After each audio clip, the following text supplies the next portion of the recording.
gotten a lot of feedback. You've actually been the one to take the feedback to the rules committee, who took it to the board, and the board is now asked for some or directed some changes to be made, correct? Right, that's correct. We were real close to being right on with the implementation, but it just missed some of the business requirements or business needs of our community. Okay.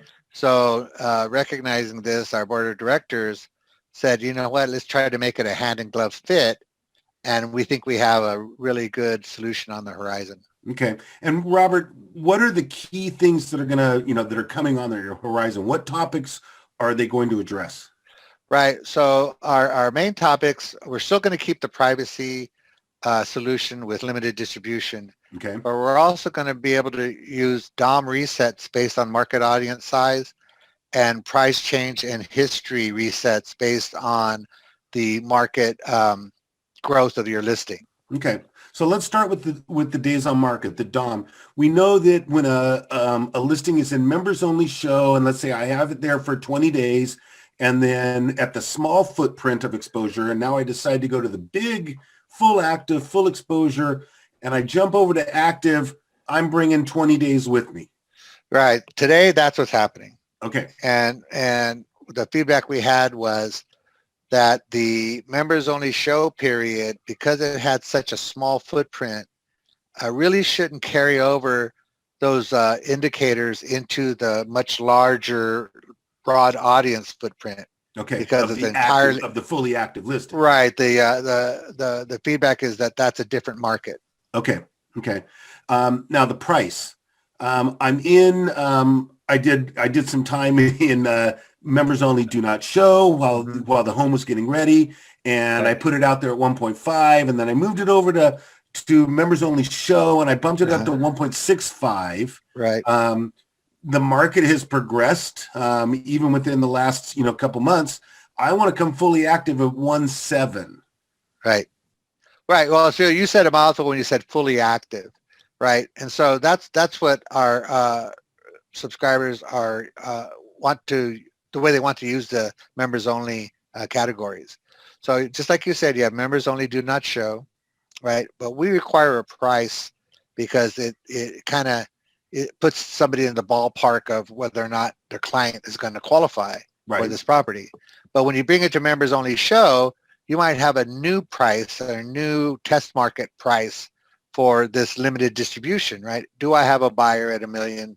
And all of a sudden you get, 20 showings or 20 offers. Right. And you go, you know what? You talk to your seller and you go, you know what? If we go to the full regular active, we can expect 1.7. What do you want to do? And they go, well, heck yeah, let's go. So then they have the new audience, new price, new DOM, like a fresh face on a fresh market. Right, right. And I think what you said right there about the seller is important. Throughout the members only, throughout exclude members only and into active, you call it it's the seller's directive.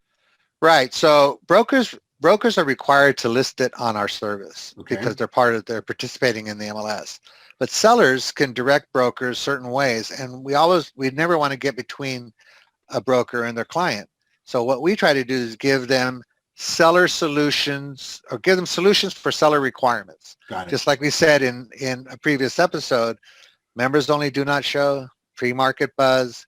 Now we have members only show, limited market testing.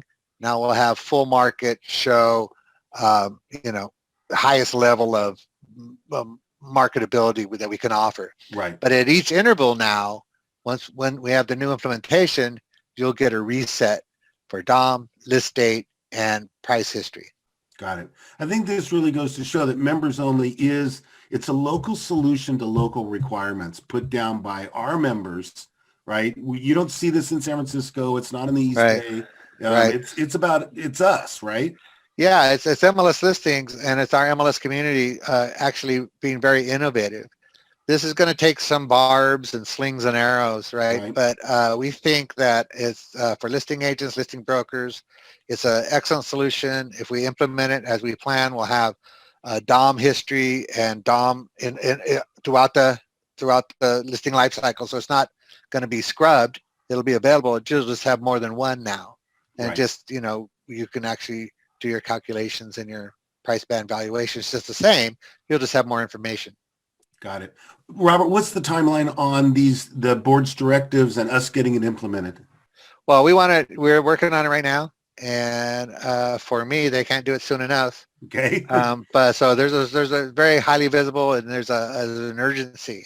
Okay. So we anticipate it to be available. I think we're saying somewhere towards the end of March. Okay. And we'll certainly keep people up to date at the Pro homepage. You'll see us at the marketing events, at the sales meetings, because that's where we're out getting the feedback. And I think members only, maybe there's another level of evolution that's going to take place after we get these two things taken care of. Do you agree? Yeah. I wouldn't think so. I would think that MLSlistings and our community is going to stay innovative.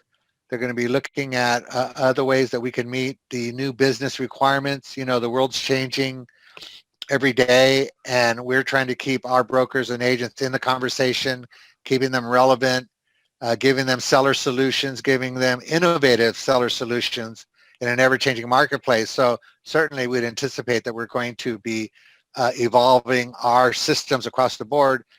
Members only will evolve. Maybe the distribution will increase. Maybe there'll be other elements that we want to change, but it's going to be based on feedback from our community. Great. Thanks for being with us, Robert. We'll keep our members up to date as things evolve. Great. Thank you.